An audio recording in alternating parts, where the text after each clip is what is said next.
Nós vamos dar início ao lançamento da nossa campanha. Então, bom dia a todos e todas presentes aqui, e você que acompanha a nossa transmissão ao vivo pela página do YouTube do Grupo Marista. É com grande alegria que hoje vamos lançar a nossa campanha Nossos Objetivos, Novas Possibilidades. Eu sou Fabiola Rois, e essa campanha ela é uma iniciativa desenvolvida pela Coalizão Nacional Ciranda 2030, pelo Movimento Mundial das Infâncias na América Latina e Caribe, e também pela Fundação Marista Internacional de Solidariedade. Queremos reforçar que essa iniciativa ela não é apenas da coalizão e das redes que a desenvolveram, mas sim é um trabalho em rede, coletivo, que queremos partilhar com vocês a partir de hoje e também apresentar para a sociedade. Por isso, sintam-se acolhidos, parte deste trabalho, das reflexões em torno dos Objetivos de Desenvolvimento Sustentável e da nossa campanha Nossos Objetivos, Novas Possibilidades. Para darmos continuidade às boas-vindas, eu vou convidar os representantes da Coalizão Nacional Ciranda 2030, que estão aqui conosco. Por favor, eu peço que venha até aqui à frente Maite Galto, da Fundação Abrinq, Flávio Debic, da Plan International, Wellington Pereira, da Visão Mundial, e a representante da Fundação Marista Internacional de Solidariedade, Juliana Birer.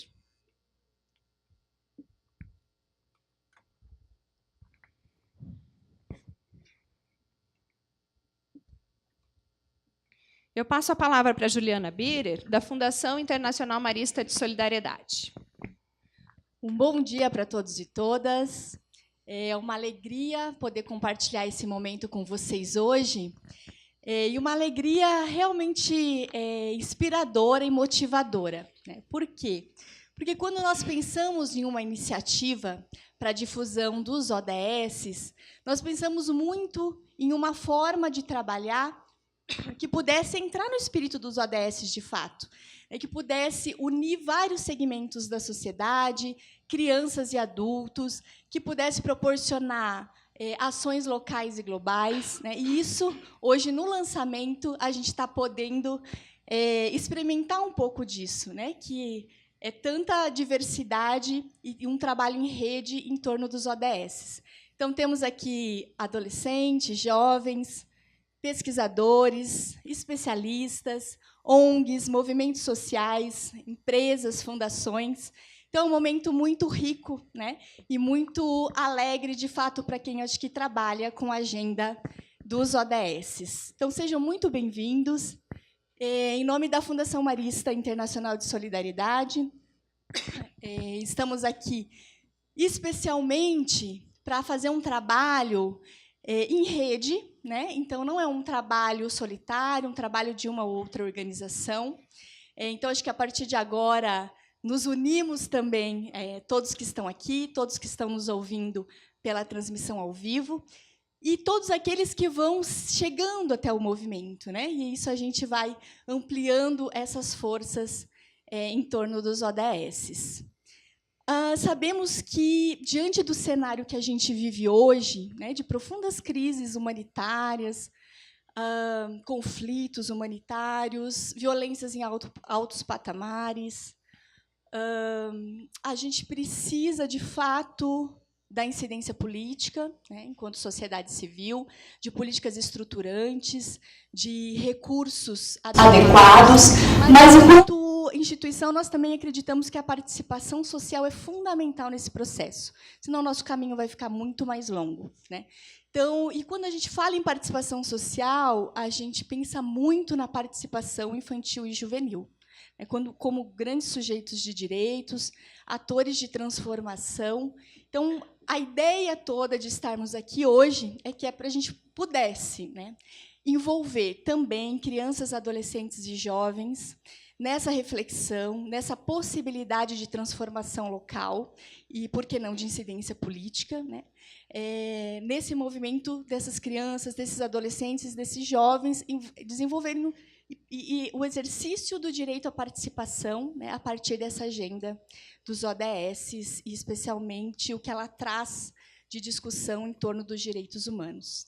Então, a proposta da iniciativa é um pouco essa, trazer para a realidade das pessoas, né, especialmente das crianças, dos adolescentes e jovens, a possibilidade de discutir os problemas que as afetam, né, e discutir as possíveis soluções para a gente superar esses contextos de ameaça de direitos, né, e esses contextos hoje de vulnerabilidade que a gente vivencia no nosso dia a dia. Então, estamos muito felizes pela presença de todos, né, por esse trabalho em rede que já é fortalecido, e apresentamos aqui, então, uma nova ferramenta, né, uma nova proposta para ser inserida no trabalho que todos nós já desenvolvemos. A campanha teve um desafio inicial, que foi também ter um aspecto internacional. Então, as organizações parceiras também são organizações internacionais. E se discutia um pouco a importância da gente ter algo voltado para a América Latina e para o Caribe, porque muitos dos materiais desenvolvidos em torno dos ODS são materiais globais, né? E aí olhar para essa realidade da América Latina, né, o que nos aproxima também em termos de questões a serem discutidas, de soluções possíveis, né, e ampliar também essa discussão com as crianças, adolescentes e jovens, de que os problemas que nós vivemos aqui também são vivenciados por outras crianças de outros países.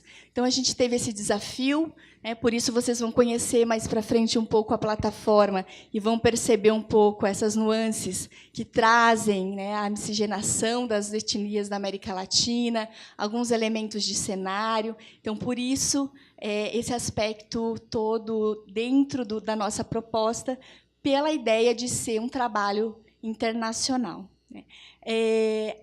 O grande desafio foi proporcionar uma linguagem mais amigável, né, mais lúdica, para que todos pudessem trabalhar com essa ferramenta e pudesse conhecer, de fato, quais os desafios que estão postos para nós, né, enquanto cidadãos, enquanto sociedade, até 2030.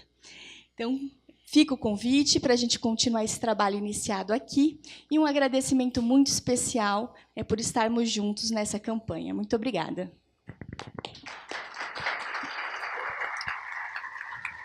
Eu agradeço a Juliana e passo agora a palavra para a Maite Galto, da Fundação Abric. Bom dia a todas e todos. Para a gente é um grande prazer, enfim, estar fazendo o lançamento da campanha. Esse lançamento já está sendo gestado há alguns meses por nós lá na Ciranda e com o Grupo Marista nesse processo muito generoso de compartilhar tanto o produto da campanha quanto a mobilização aqui para a realização do lançamento. Aproveito para agradecer o grupo em nome da Juliana.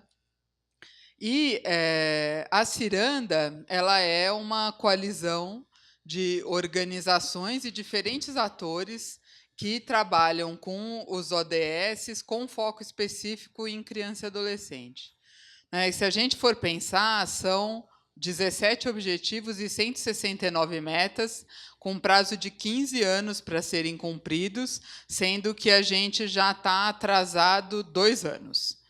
2030 vai chegar muito mais rápido do que a nossa capacidade tem de reorganizar a nossa estrutura nacional, os nossos investimentos, e para que a gente consiga efetivamente construir e implementar as políticas que são necessárias para, de fato, garantir os direitos de criança e adolescente no Brasil.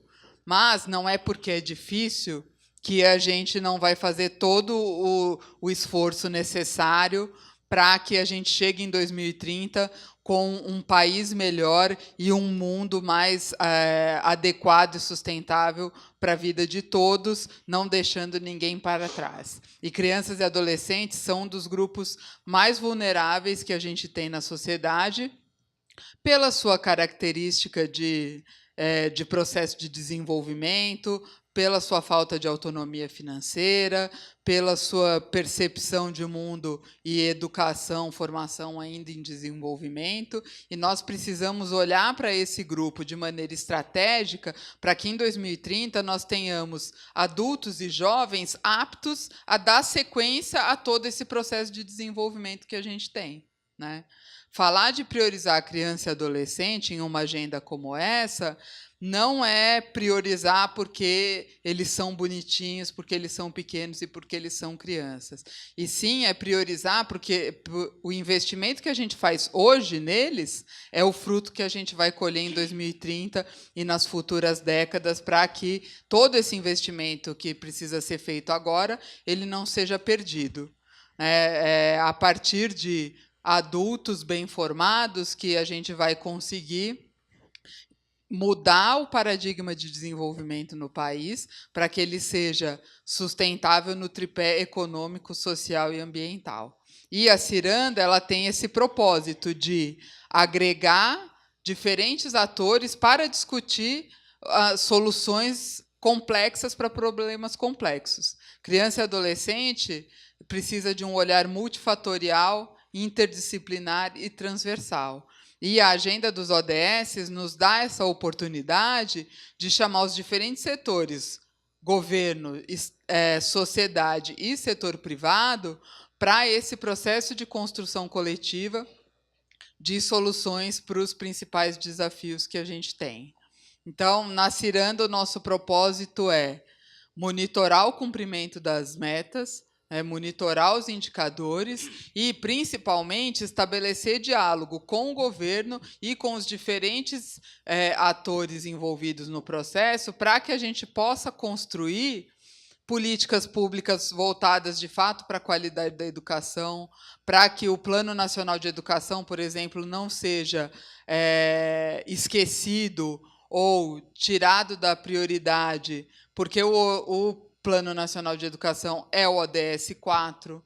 A gente olhar para a situação de violência que sempre esteve na nossa pauta, mais que essa última semana, por conta de tudo que está acontecendo no Rio de Janeiro, ganhou muita relevância de novo na mídia, para que a gente saia da solução única do prisma da segurança pública e a gente consiga, de fato, fazer um processo de segurança cidadã onde a gente reduz a violência porque a gente melhorou a qualidade de vida das pessoas, porque a gente melhorou o lugar onde essas pessoas moram, porque a gente deu perspectiva e oportunidade para essas crianças e jovens terem uma vida plena e de oportunidades como muitos segmentos no país têm. E, para isso, a gente precisa unir forças.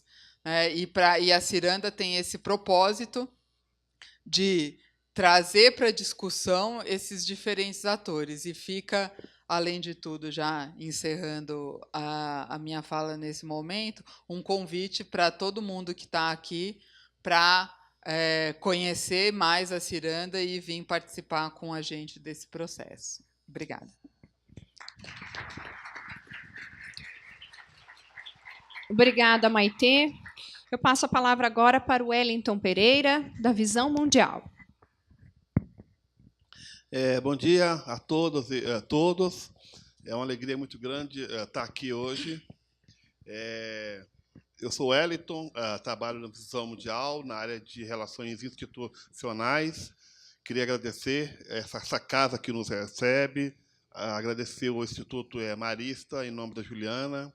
Nós temos aí várias parcerias com o Instituto Marista, e eu acho muito simbólico esse evento estar acontecendo aqui numa escola, numa faculdade. A gente precisa muito ampliar mais a discussão dos ODS.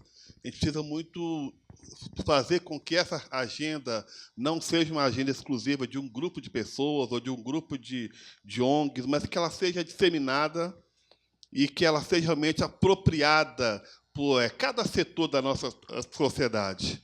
Ontem eu estive aqui na PUC, conversei um pouco com o irmão Lucas, vi alunos andando, e eu acho muito interessante, como que vocês podem iniciar uma discussão dos ODS a partir da própria universidade, né? Discutindo em sala de aula, deve ter muitos professores aqui, discutindo em sala de aula de que maneira que essa Agenda 2030 tem a ver com a vida das pessoas. E aí, para finalizar, a gente tem um livro do Amartya Sen, aquele economista indiano, que ele fala as pessoas em primeiro lugar. O título do livro é esse. E hoje, no Brasil e no mundo, as pessoas não estão em primeiro lugar. Ontem eu estava vendo um debate do Roda Viva, discutindo essa questão da segurança lá no Rio, da intervenção militar, e as pessoas são as últimas, ninguém lembra das pessoas direito. Então, a discussão meio trazia, e eu acho que a gente precisa muito levantar essa agenda das pessoas em primeiro lugar. Para que desenvolvimento? Desenvolvimento é para quê? Ele serve para quê? Se ele não servir para melhorar a vida das pessoas, não tem sentido de desenvolvimento. Se a gente tiver que preservar a natureza, os rios, se não for para beneficiar a vida das pessoas, dos seres vivos, para quê? Então, eu acho que essa agenda é muito importante e nós, além de colocar as pessoas no lugar, nós estamos colocando aqueles mais vulneráveis, que são as crianças. Dentro da nossa sociedade, as pessoas mais vulneráveis são as crianças. Então, eu fazendo aí um paralelo ao texto do Amartya Sen, eu diria as crianças em primeiro lugar. E é por isso que nós estamos aqui. Eu quero, então, mais uma vez, agradecer aos maristas, a perseverança da Juliana. Eu lembro de algumas reuniões que a gente teve lá em Brasília, ela apresentando a proposta da plataforma, eu sem compreender muita coisa direito, e depois a coisa foi hoje está lindo. Eu acho que nós estamos fazendo algo hoje aqui muito bonito, que vai beneficiar muito as pessoas no Brasil. Então, parabéns para vocês e para todos nós. Obrigado.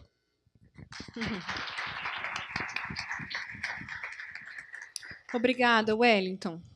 Eu passo a palavra, por fim, para Flávio Debic, da Plan International.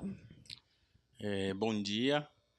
Agradecer a Juliana pelo convite e também por liderar esse movimento para o lançamento dessa plataforma e dos cenários. E eu acho que o que a gente está fazendo aqui hoje traz um dos elementos que eu gostaria de destacar, né? Assim, como fazer com que essa agenda de desenvolvimento sustentável possa chegar ao maior número de pessoas possível e que possa fazer sentido para as pessoas. Assim, eu acho que o desafio que a gente tem hoje no mundo, e no mundo como o nosso, né, assim, em que nunca como antes a gente teve tantas soluções na nossa mão, e nunca como antes a gente teve tanta consciência de que essas soluções não chegam para todas as pessoas, né, assim. Então, a agenda traz um elemento que eu gostaria de destacar aqui também, que é não deixar ninguém para trás, né, assim. Então, esse é o espírito da Agenda 2030, o espírito dos Objetivos de Desenvolvimento Sustentável. Não deixar ninguém para trás. Só que a gente encontra, né, assim, nos dados que não é bem assim. Assim, quando a gente percebe que poucos no mundo detêm, né, assim, recursos econômicos que dariam para solucionar o problema de toda a humanidade, a gente vê que o desafio é enorme, né, assim. Então, a agenda ela vem, e não em substituição dos Objetivos de Desenvolvimento do Milênio, mas justamente para ampliar a percepção de que o desenvolvimento só vai ser sustentável quando a gente entender que é uma questão que envolve todas e todos, que é uma questão que envolve meio ambiente, envolve sociedade, envolve economia, envolve política, envolve iniciativa privada, meios de produção, etc. Assim, então, o grande passo que os Objetivos de Desenvolvimento Sustentável dá é justamente, né, assim, dizer que essa agenda não é uma agenda só para os países pobres, né, assim, ela é uma agenda global, e as 169 metas estão postas para todos os países e não só, como era nos Objetivos de Desenvolvimento do Milênio, para os países em desenvolvimento. Então, ela dá esse passo de dizer que as soluções elas só vão ser encontradas quando toda a humanidade perceber que ou a gente muda ou a gente se extermina. Assim.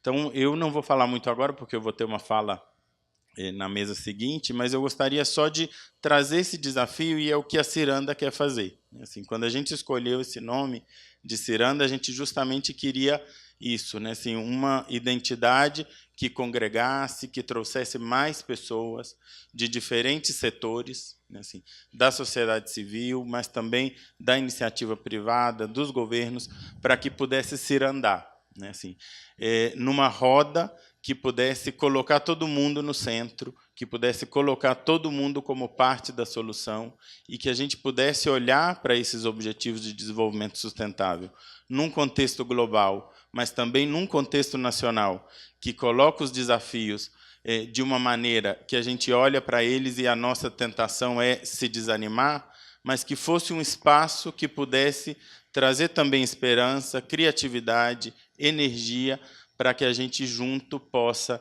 colocar crianças e adolescentes no centro do desenvolvimento sustentável. Então, a Ciranda é esse espaço de congregar organizações, iniciativas, pessoas, né, assim, em torno dessa agenda. A discussão para estabelecer 17 objetivos e essas 169 metas foi exaustiva, difícil. A gente olha para essa agenda e pensa nela como uma agenda ambiciosa, assim, como uma agenda que não vai ser fácil a gente alcançar os 17 objetivos, as 169 metas, mas, ao mesmo tempo, a gente olha para ela e faz, ou a gente faz essa tarefa, ou a gente não vai poder continuar coexistindo nesse mundo da maneira em que ele está.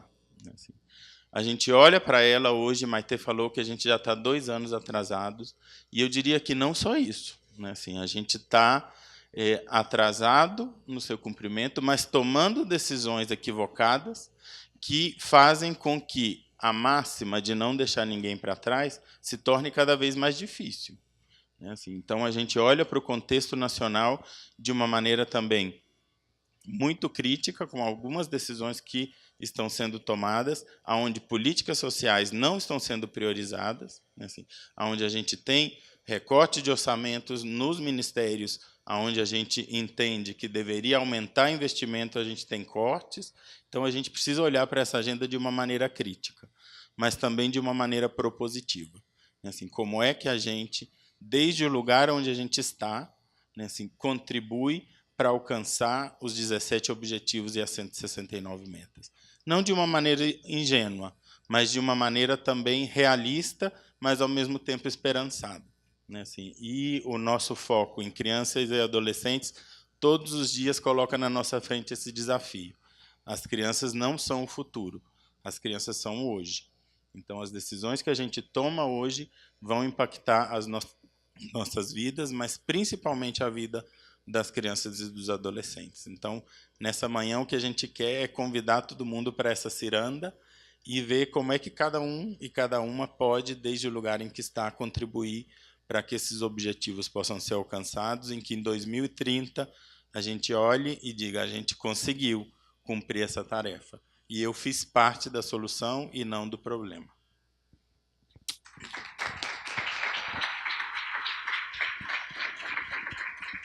Eu agradeço, Flávio, e também compartilho a alegria de participar dessa iniciativa, desse trabalho que foi desenvolvido por todos nós, e a gente convida vocês para fazerem parte também desse processo agora. Nós estamos há 17 meses trabalhando nesse projeto, e a gente já vai ver o resultado dele, e esperamos que todos gostem e também compartilhem. Para darmos sequência ao nosso lançamento, e também para mostrar qual foi a reação, né, de algumas pessoas quando conheceram a nossa plataforma, nós mostramos todo o nosso conteúdo para alguns jovens e adolescentes. E eu gostaria que vocês olhassem agora no vídeo para ver qual foi a reação desses jovens.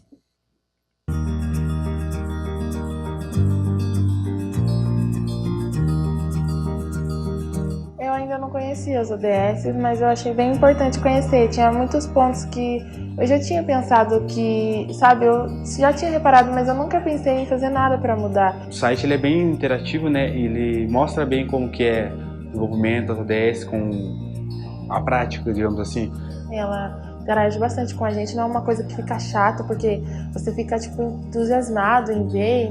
A gente está vivendo hoje em dia no país falta, né, de conhecimento dos direitos humanos. Então, eu acho que essa plataforma veio enriquecer, né, nós, enquanto instrutores, educadores, professores, a ter ferramentas para trabalhar melhor com esses jovens, né? Desse jeito ficou uma forma que, tipo, vai indo, você nem vai percebendo. Quando você vê, você já viu tudo, descobriu tudo de uma forma bem legal. Precisa de mostrar para as pessoas como o mundo realmente é, não só o que a televisão mostra, as pessoas falam. A gente mesmo está fazendo o mundo para os nossos filhos, para as pessoas que vão vir no futuro. Esse não é o mundo que a gente quer viver, né? Agora já está assim, imagina no futuro, se continuar levando desse jeito. Então, quanto mais a gente, né, estuda, quanto mais a gente tem acesso a essas informações, mais a gente consegue transformar a gente e a gente consegue transformar o que está fora da gente, né?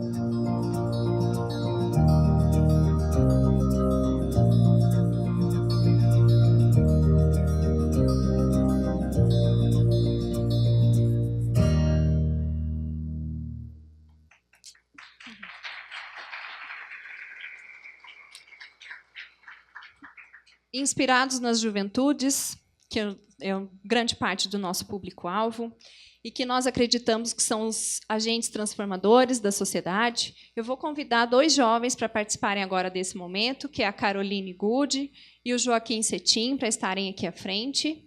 Eles vão falar um pouco da experiência deles com os ODS e também, como apoiadores da campanha, vão mostrar para a gente a nossa plataforma, a nossa campanha, nossos objetivos, novas possibilidades. Obrigada, Joaquim e a Carol. Eu vou dar esse microfone aqui para vocês, que é melhor.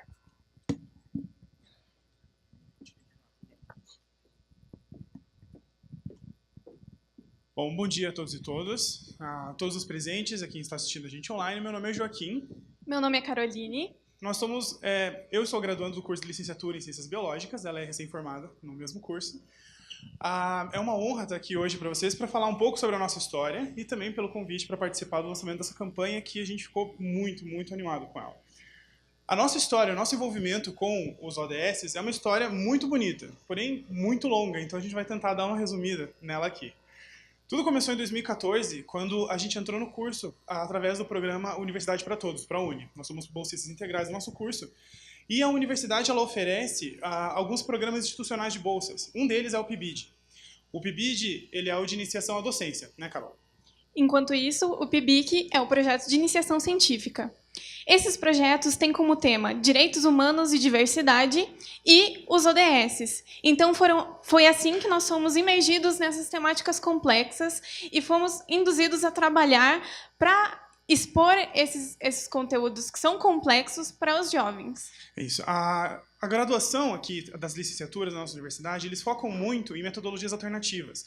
E num objetivo de educação para a formação integral e que dialogue com a realidade dos seus estudantes. Então, desde o início, nós somos provocados a desenvolver práticas educacionais obedecendo a base curricular, é claro, só que com metodologias, então, consideradas por muitos inovadoras, mas digamos apenas alternativas.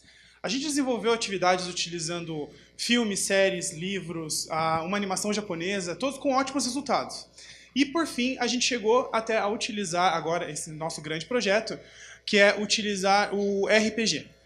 Então, o RPG se chama Role Play Game, é um jogo de interpretação de papéis, onde cada jogador interpreta um personagem que pode evoluir ao decorrer da partida. Cada sessão tem um mestre. O mestre é responsável por apresentar problemas a serem solucionados pelos participantes do jogo. É um jogo muito imersivo e narrativo. Ele faz com que o jogador se sinta parte daquele universo e, portanto, faz com que ele se importe com as decisões que ele toma e tente agir de forma moral para tentar beneficiar o máximo de pessoas possíveis, pois a ação de um único jogador pode prejudicar potencialmente todos os outros jogadores. Então, assim a gente desenvolveu esse jogo, tendo como base para criar os assuntos, a jogabilidade e tudo mais, a interface que há entre bioética e direitos humanos, orientados, então, também pelo eixo teórico do grupo de pesquisa ao qual a gente faz parte, que é Bioética e Educação, que são os ODS. Assim, desenvolvemos um jogo que foi aplicado em eventos de RPG aqui em Curitiba, com público jovem, bom, a idade variando entre 5 até 50 e tantos anos, mas a grande maioria jovens entre 11 e 18 anos. E também, numa etapa final, ele foi aplicado numa escola pública. Os resultados foram muito melhores do que a gente previa e a gente até foi otimista com os nossos objetivos. As crianças se envolveram. Nós apresentamos conteúdos que, para muitos professores, é desafiador em sala de aula. Até trabalhar questões políticas. A gente sabe que é desafiador para todo mundo falar sobre política ultimamente. Sobre questão de identidade de gênero, enfim, vários assuntos com as crianças. E houve um envolvimento muito grande delas e um feedback maravilhoso para a gente como educador, utilizando esse nosso jogo com eles. Não apenas eles se divertiram ao jogar, mas eles também aprenderam, e isso ficou muito claro nos resultados que a gente viu no final. No ano passado, então, a gente apresentou os resultados desse projeto no Seminário Institucional de Iniciação Científica, e também tivemos o grande prazer de participar de um concurso organizado pela nossa universidade com outras 2 instituições dos Estados Unidos, que é o Missão Vida. Ele é focado, ele teve como tema ano passado os Objetivos do Desenvolvimento Sustentável. E a base dele é trazer projetos inovadores para a sustentabilidade, para mudanças no mundo e num aporte transdisciplinar e interdisciplinar. Nós vencemos a etapa local e a final foi realizada no campus da Kent, nos Estados Unidos, e a gente teve o grande prazer de conquistar o título para a nossa universidade lá também com esse projeto.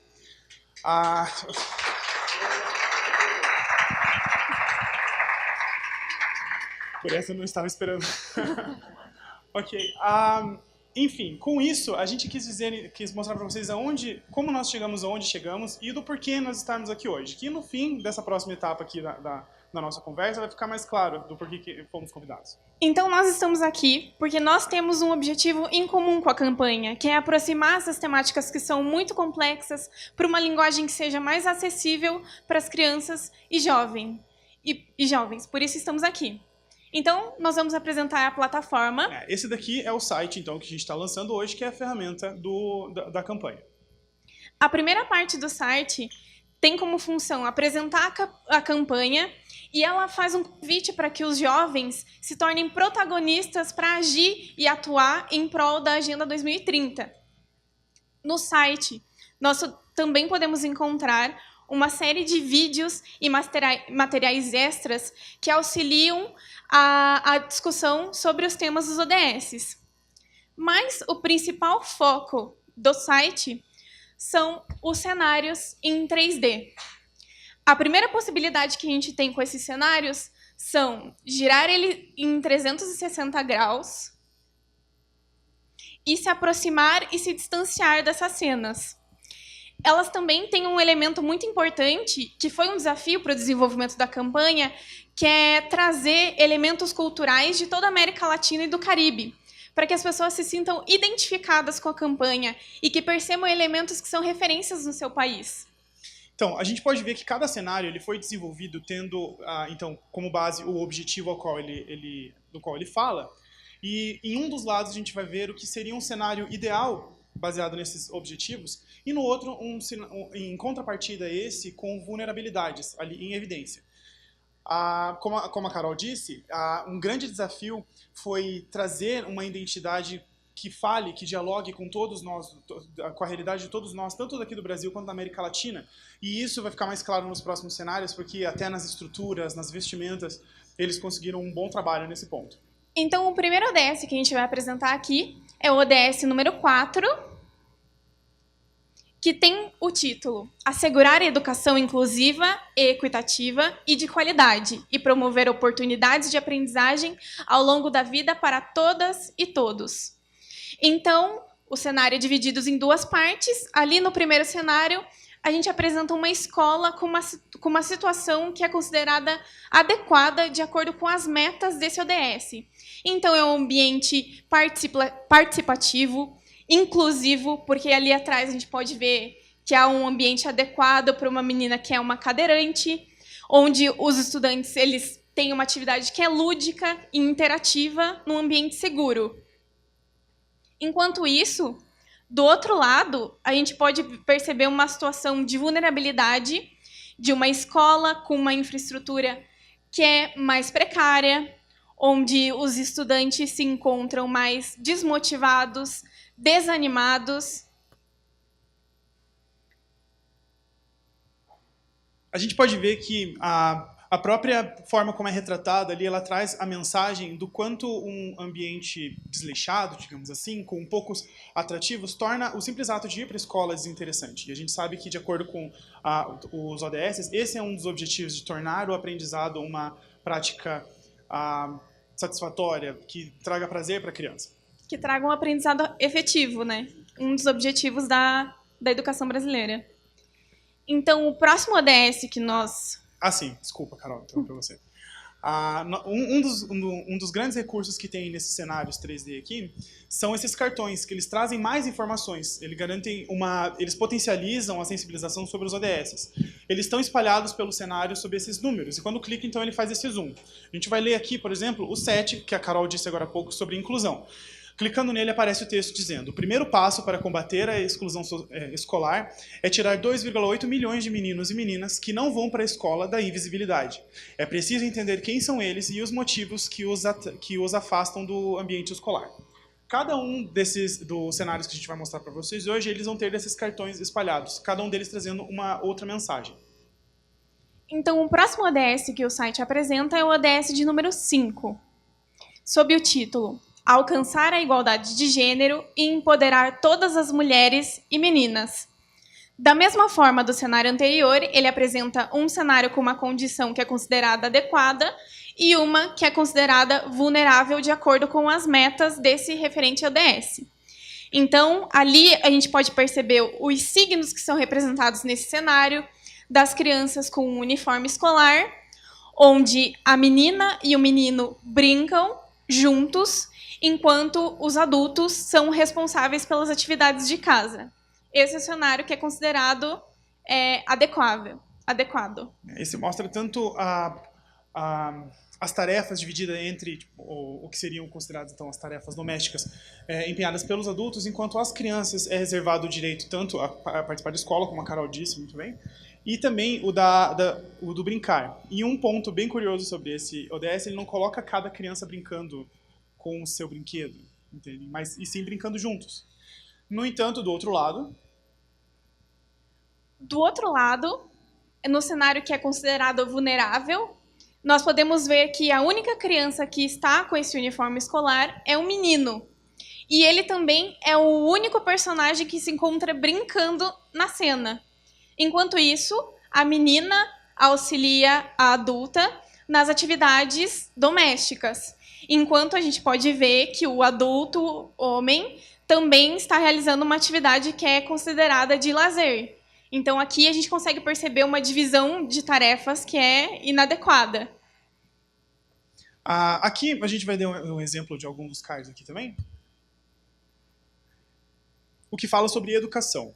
Milhões de crianças ainda têm seu acesso à educação negado simplesmente porque seus pais são pobres ou de algum grupo estigmatizado, porque são meninas ou porque estão crescendo em países afetados por conflitos ou crises crônicas.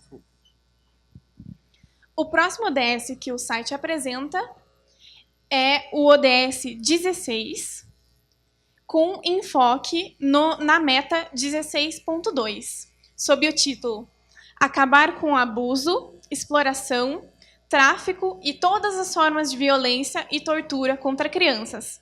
Ele segue o mesmo padrão dos outros cenários. Então, aqui no cenário que a gente considera adequado, a gente pode perceber que as crianças estão brincando, que os adultos estão sendo responsáveis por essas crianças que estão ali, num ambiente que é participativo e que é seguro. Aqui nesse cenário fica bem claro essas diferenças culturais que estão para tentar representar todos os países da América Latina, na infraestrutura do local, nas cores. Isso é uma tentativa de tentar aproximar a realidade desses países da América Latina e do Caribe. Enquanto isso, do outro lado, nós podemos ver uma situação que é considerada de vulnerabilidade de acordo com esse ODS, onde a gente pode presenciar violências tanto físicas quanto verbais de adultos em relação às crianças e uma situação que, infelizmente, é muito comum, que é a exploração sexual e o turismo sexual nessas regiões. Nesses cartões aqui, a gente vai ver a informação, clicando, dá o zoom, Na América Latina e no Caribe, mais de 25.400 crianças e jovens morrem por ano, vítimas de homicídio. É a maior taxa de homicídios com menores de 20 anos em todo o mundo. Essa violência atinge ainda mais crianças e jovens negros. Esses cartões eles sempre trazem tanto um problema apontado pelos ODS, quanto também um fato da nossa realidade. E apresenta isso para as crianças, os jovens, que a gente vai trabalhar, de uma forma que não mascare a realidade, só que possibilite um processo de aprendizagem, não apenas de medo ou de assustar. Por enquanto, esses são os cenários que estão disponíveis no site. Nós teremos mais cenários futuramente, com a participação e colaboração de todos vocês, mas nós não contamos somente com cenários, mas também com materiais extras, que podem ser baixados no site, como banners, wallpapers, cartas explicativas, e todas elas podem ser utilizadas tanto para divulgação nas redes sociais, quanto como material de auxílio para o educador ou para qualquer processo educativo que seja realizado por qualquer tipo de agente, como um material de auxílio para se utilizar dessa nova ferramenta. Aqui a gente viu alguns exemplos deles. Bom, então, assim como o nosso projeto, essa é mais uma ferramenta que a gente espera que inspire vocês a trabalhar com as crianças e com os jovens, essas temáticas que são tão importantes e que podem mudar a vida de todos nós. Assim como nós fomos tocados por essa sensibilização com relação aos ODS, a gente espera e desenvolvemos, então, essa ferramenta para ser utilizada por educadores, educadoras, professores, também professoras e qualquer agente educacional ou qualquer um que queira trabalhar essas questões. Essa ferramenta também vem para ajudar, para servir como mais um recurso em sala de aula. Esperamos que as falas que foram oferecidas para nós agora há pouco, de fato se concretizem, partindo da sensibilização para a conscientização sobre o desafio que é a implementação e do porquê e o quanto é essencial para o futuro que a gente quer. Gostaríamos de agradecer a presença de todos e a atenção ao convite para participar hoje. Não podemos dizer o quão gratos estamos pelo convite. Sempre também é o momento de agradecer aos nossos orientadores, professora Janete Dubiaski e o professor Tiago Cunha, por ter possibilitado esse projeto. E contamos com vocês, então, nessa empreitada. Gente, muito obrigado. Muito obrigada. Obrigada, Joaquim e a Carol. E a gente espera que esse exemplo deles possa inspirar outras pessoas, né, a terem iniciativas tão bacanas quanto a deles. Para darmos continuidade, vocês puderam perceber, então, ao longo da apresentação deles, que nós temos os 3 cenários, todos eles nós fizemos em 3D, e, como eles disseram, em breve nós teremos o lançamento de mais alguns cenários. Dentro de alguns meses, vamos lançando periodicamente alguns cenários. E a gente gostaria de contar com a participação de vocês, com sugestões, às vezes também, para que a gente possa inserir alguns dados, informações e outros materiais no site. O site é aberto, como nós dissemos, é uma iniciativa coletiva e que a gente espera também contar com a participação de vocês. Conforme nós vimos ali nos cenários, alguns deles trazem temas muito específicos e que a gente vai contar agora com a ajuda e a participação de especialistas para que possam aprofundar um pouco algumas informações sobre cada um desses ODS que nós apresentamos. Então, eu vou chamar algumas pessoas aqui para que a gente possa debater um pouco sobre esses temas dos ODS. Primeiramente, eu gostaria de chamar a Viviane Silva, que é pedagoga, doutora em Educação pela PUC de São Paulo e diretora educacional da Rede Marista de Solidariedade. Obrigada, Viviane. Chamo também o Flávio Debic, novamente, gerente de estratégias e programas na Plan International Brasil. O Flávio atua há 20 anos na área de desenvolvimento, com foco na promoção dos direitos humanos de crianças e adolescentes. Ele é enfermeiro, mestre em ética social e desenvolvimento humano e também é especialista em investigação social. Atuou na Colômbia, Chile, Itália durante vários anos e no Brasil desenvolveu e assessorou projetos no Maranhão, Piauí, Pernambuco, Bahia e Rio Grande do Norte. Convido também a Heloísa Oliveira, economista pela Unicelb de Brasília, com especialização em governança corporativa pela USP de São Paulo. A Heloísa é administradora executiva na Fundação Abrinq, pelos direitos da criança e do adolescente. E ela também é representante da sociedade civil na Comissão Nacional para os ODS. Obrigada, Luísa. Eu convido também a Maitê para que volte aqui ao palco, para que possa mediar essas reflexões dos especialistas. Nós vamos começar, então, com o ODS 4, com a Viviane. O ODS 4, só para relembrar, assegurar a educação inclusiva e equitativa e de qualidade e promover oportunidades de aprendizagem ao longo da vida para todos e todas. Passamos, então, a palavra para a Viviane. Viviane, aqui tem o...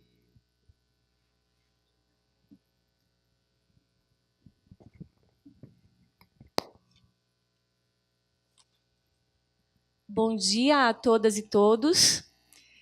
Represento aqui a Rede Marista de Solidariedade, que atua na defesa de direitos de crianças, adolescentes e jovens, em especial dos mais empobrecidos e principalmente pelo direito à educação. Então, eu falo desse lugar de uma rede que atua em movimentos, em fóruns, redes, em espaços de controle social, na defesa desse direito, a partir do atendimento direto de aproximadamente 9.000 crianças e adolescentes em nossas escolas sociais. Eu acredito muito que, nesse provérbio africano, que é preciso uma aldeia para educar uma criança, porque educação se faz no plural, né? A gente tem aqui esse compromisso de escolher participar na efetivação do ODS 4, porque a educação ela vai se fazer a partir do momento em que o povo também se conscientizar que é o seu papel promover uma cidade educadora, um território educador, um governo que pensa a partir da educação, né? É urgente, tem muitas urgências para se tratar nesse tema, e o que eu trouxe aqui para vocês hoje é uma provocação a partir de urgências muito práticas, do papel de cada um de nós como cidadão para a efetividade desse direito. Então, no mundo, hoje, nós temos 58 milhões de crianças que não frequentam o ensino fundamental. E no Brasil há uma falácia que esse direito está universalizado. Se a gente entrar em algumas regiões do país, a gente sabe que muitas crianças ainda não tiveram acesso ao ensino fundamental. 250 milhões de crianças em idade escolar não leem, escrevem ou sabem contar, mesmo tendo 4 anos de escolaridade. Elas não conseguem aprender no modelo de escola que a gente tem no mundo. E ainda faltam 8,4 milhões de professores para o ensino primário e secundário. Enquanto isso, fez-se uma conta no ano passado que precisaria 6 bilhões de dólares para resolver o problema da educação de crianças no mundo, enquanto os Estados Unidos gastou 8 bilhões de dólares na indústria cosmética. Então, é uma questão de não ser prioridade. E deve ter algo por trás disso. Deve ter um porquê, deve ter uma razão por não se colocar a educação como prioridade. O ODS 4 ele nos provoca para assegurar a educação inclusiva e equitativa e de qualidade e promover oportunidades de aprendizagem ao longo da vida para todos e todas. Ele traz muitas chaves de leitura ali, quando a gente lê ao longo da vida, quando a gente lê para todas e todos, inclusiva, equitativa e de qualidade. Então, não é uma discussão só de acesso à escola, que é a instituição formalizada para o ensino, mas também ao acesso a outros bens culturais e educativos que a nossa sociedade precisa olhar, para todas e todos, considerando a desigualdade que nós vemos ali no acesso a esse direito. Com certeza, o Flávio, meu colega aqui de muitos anos de Rede Nacional da Primeira Infância, vai trazer o porquê dessa todas estar em destaque ali no ODS 4, né? E aí, para ilustrar a importância desse tema, eu escolhi aqui essa frase de Paulo Freire, que ele traz esse conceito de educação ao longo da vida. Eu acho que elucida muito esse conceito. Ele diz que é na inconclusão do ser que se sabe como tal, que se funda a educação como processo permanente. Mulheres e homens, ele também traz o todas e todos, né? Mulheres e homens se tornam educáveis na medida em que se reconhecem inacabados. Mas, diferentemente de todos os seres da natureza, sua ontologia específica os faz conscientes de sua incompletude, para o querer ser plenos, concluídos e acabados. Então, essa consciência de seres incompletos e que precisam aprender é que nos traz essa condição ontológica. O ser humano nasceu para ser educado.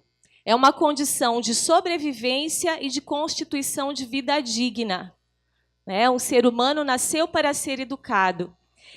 Sem educação, ao silenciamento da palavra e a desumanização do ser mais. Então, só conseguimos ser mais por meio da educação. Há uma razão para esse ODS, está claro, quando se fala em conceber uma construção de país democrático, uma construção de nação crítica por meio da educação. A educação, ela combate a barbárie que está no mundo, as desigualdades sociais, e ela combate a maior de todas as violências, que é a pobreza e a miséria. A educação, ela traz o conhecimento para se combater a pobreza, a miséria e a desigualdade que está aí. Então, olha a importância da gente colocar na nossa pauta, como cidadão, esse tema. Nenhum projeto educativo está desvinculado a um projeto maior de país ou de nação. E a nossa Constituição, ela traz isso muito claro. Qual é o nosso projeto educativo? Ela diz no artigo 205 que a educação, direito de todos, é dever do Estado e da família. Será promovida e incentivada com a colaboração da sociedade, olha o nosso papel, visando ao pleno desenvolvimento da pessoa, seu preparo para o exercício da cidadania e a sua qualificação para o trabalho. Então, ela traz duas linhas ali muito importantes, que é o exercício da cidadania e o preparo e a qualificação para o trabalho. Mas não é qualquer trabalho, é o trabalho que emancipa, que traz condições dignas, condições humanas dignas, né? Tem dois dados bem importantes que eu queria chamar a atenção ali. Apenas 1 ano adicional de escolaridade materna reduz a probabilidade de prematuridade e nascimentos de crianças abaixo do peso, porque ela vai ter acesso a alguns conhecimentos fundamentais para a sua maternagem. Se cada criança no mundo receber educação primária suficiente, 7 milhões de casos de HIV podem ser evitados nos próximos 10 anos. Então, alguém já trouxe aqui, na primeira mesa, essa necessidade aí de olhar para gerações futuras. E aí o conceito de sustentável que os ODS nos provocam é o que a geração presente tem que dar conta sem comprometer a geração futura. É um olhar a longo prazo, não é um olhar imediato, né, que vai resolver só as questões imediatas. Depois a Constituição, que olhou para essa democratização do saber, porque o acesso à escola ele democratiza o saber, que, por consequência, democratiza o poder. Não é assim? Quando eu tenho acesso ao saber, eu tenho mais poder. Poder de decisão, poder de escolha política, poder de escolher quem me representa em um espaço ou outro, poder de ser mais crítico, né? de ser proativo nas minhas escolhas, de constituir a minha autonomia, o meu projeto de vida, ser sujeito da minha história. Então, a partir de 88, muitos avanços a gente conseguiu no nosso país em relação à organização desse sistema de ensino pós-LDB. Alguém já falou aqui também sobre o nosso ODS, que é o PNE, que é o Plano Nacional de Educação. A gente conseguiu colocar isso com metas, métricas, diretrizes, estratégias.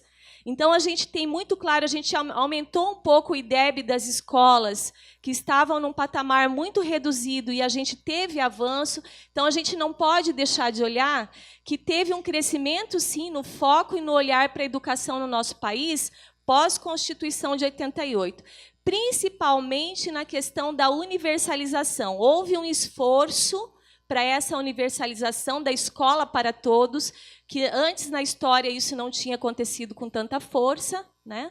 Mas a gente percebe ainda que há muito a se conquistar, na medida em que, por exemplo, o atual governo prioriza gastos 3 vezes maiores com juros da dívida pública e tirando isso da saúde e educação, não tendo tanto investimento assim em saúde e educação.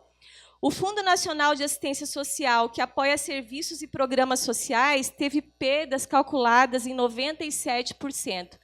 Então, ações sistêmicas que poderiam ajudar esse menino a ir para a escola, elas foram comprometidas nessas decisões, nesse contexto atual que a gente vive, e a gente sabe que com fome, com sono, sofrendo violência doméstica ou sem condições, com trabalho infantil, não dá para aprender.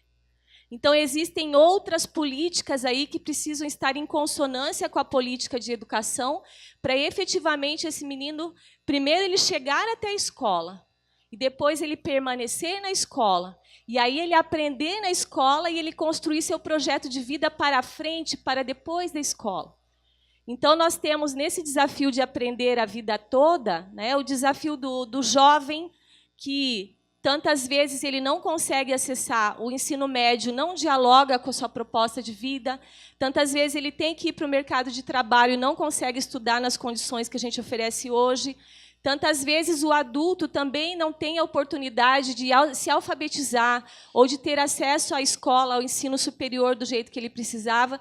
Então, essa educação para a vida toda me parece uma agenda intensa aí que o Brasil precisa desenvolver a partir dessa discussão. Nossos grandes desafios eles passam por questões de acesso. Para exemplificar na educação infantil, nós temos ainda municípios que não atendem a 80% dos seus bebês, não tem vagas em creche para o desenvolvimento da primeira infância, que a gente sabe que é um dos momentos mais importantes da vida no desenvolvimento humano. Nós temos ainda municípios onde nós atuamos na Rede Marista de Solidariedade, que tem 25% de crianças fora da escola. Municípios da região sul, né? Então, se a gente começar a olhar para cada nicho do país, a gente vai descobrir a desigualdade do acesso.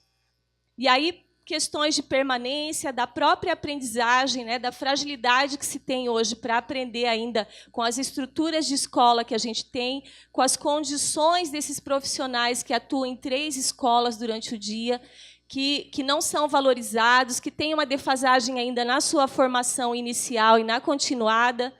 E a questão da educação antirracista, antissexista, são temas que, se vocês abrirem o material do ODS 4, vocês vão encontrar essas provocações e que elas dialogam muito com o nosso projeto de educação, que está no nosso Plano Nacional de Educação. Alguns dados para ilustrar o cenário brasileiro. 55% de crianças analfabetas no final do ciclo de alfabetização, que é o 1º, 2º e o 3º ano do ensino fundamental. Já de arrancada, a gente não tem conseguido segurar e fazer com que essas crianças aprendam nos seus anos iniciais do ensino fundamental. O Brasil ficou em 127º lugar na variável qualidade da educação primária no ranking entre países desenvolvidos pelo Fórum Econômico Mundial. Então, não colocar a educação como prioridade de políticas públicas e de orçamento público e de formas de monitoramento e acompanhamento nos levam a esse indicador. Na questão da população carcerária, nosso país tem a 4ª maior população prisional do mundo, e dos encarcerados, 2 em cada 3 não chegam a completar o ensino fundamental. Na educação básica, de cada 100 crianças que ingressam na escola, somente 65 concluem o ensino médio. E aí, um parêntese aqui, que existe uma reforma em curso para o ensino médio, né? Existe uma discussão aí do MEC para a reforma do ensino médio, que eu tenho minhas dúvidas se elas vão atingir a esse público que já está sendo expulso, que não consegue ter adesão à escola. Então, eu acho que a gente foi pouco ousado ao pensar política para a juventude no caso do ensino médio. Na questão da infraestrutura, ainda temos 20% dos estabelecimentos de educação básica que não contam com água tratada, banheiro, eletricidade e esgoto. E um exemplo aqui da questão da violência, que vai ser tratada a seguir, o Rio de Janeiro chegou a deixar 27 mil alunos sem aula em alguns dias de operação policial. Então, quando que essas crianças vão conseguir recuperar? E é só para exemplificar, porque dentro da rede a gente tem também situações de alguns dias não poder ter aula por conta da violência, você não ter segurança, você não aprende sem segurança. A gente também teve casos assim que chamam a atenção da gente para esse tema. Mas a gente traz como esperança a aplicação e a efetivação de um Plano Nacional de Educação que foi construído com muitas vozes, com movimentos populares participando, especialistas, ambientes acadêmicos abrindo as portas para discuti-lo, e uma sistematização de uma produção popular, polifônica, que trouxe essa produção do Plano Nacional da Educação, que a gente também tem receio dos entraves que ele tem na sua operacionalização. Por quê? Erradicar o analfabetismo num período curto, com esse contexto apresentado anterior, universalizar o atendimento, superar as desigualdades educacionais, melhorar a qualidade, enfim, é uma lista de desafios ali que a gente precisa abraçar como país. E aí eu não quero trazer uma fala muito desesperançosa, porque eu acho que tem jeito. A gente tem como participar mais disso. A gente não pode terceirizar tanto isso, porque a gente está em espaços educativos desde a hora que a gente valoriza o professor do nosso filho, desde a hora que a gente publica algo em rede social defendendo uma educação de qualidade. Então, a gente tem formas de ficar mais atento no controle de políticas, em atuação em espaços de controle social, para efetivar isso que é direito humano, né? Então, essa relação acesso e qualidade, ela precisa estar muito junta. Não é colocar todo mundo na escola, é oferecer escolas onde todos aprendam, num conceito de nenhum a menos, né? Um princípio de nenhum a menos. Todos aprendendo numa escola em que se respeite a desigualdade, que tenha uma merenda saudável, que tenha condições de saúde, de infraestrutura adequada, que tenha segurança para aprender e que dialogue entre os saberes culturais, né? Que não seja só o conhecimento científico verticalmente colocado na escola, mas currículos que abordem as culturas locais, os saberes das gerações passadas e presentes, enfim, que traga uma inovação tecnológica também. A escola é um ambiente que, no mundo conectado em rede, a escola ainda aperta o botão da linha de montagem da fábrica. Então, ela está precisando muito se atualizar na questão da inovação, que é a linguagem do jovem, que é a linguagem como vocês dois apresentaram aqui, né, a plataforma tão provocadora, dá vontade de mexer, de apertar, de visualizar, de conhecer mais. Há muitas formas de aprender e a escola tem deixado um pouco essa lição de casa sem fazer. No modelo de ensalamento individual, onde as pessoas não aprendem um com o outro, enfim, né, com materiais didáticos tantas vezes pobres na provocação, na problematização. Mas é claro que toda proposta curricular ela traz uma proposta do perfil que se quer formar. Se eu quero um cidadão crítico, participativo, eu tenho que levar esse tipo de conteúdo para a escola, né? Eu tenho que discutir a partir disso.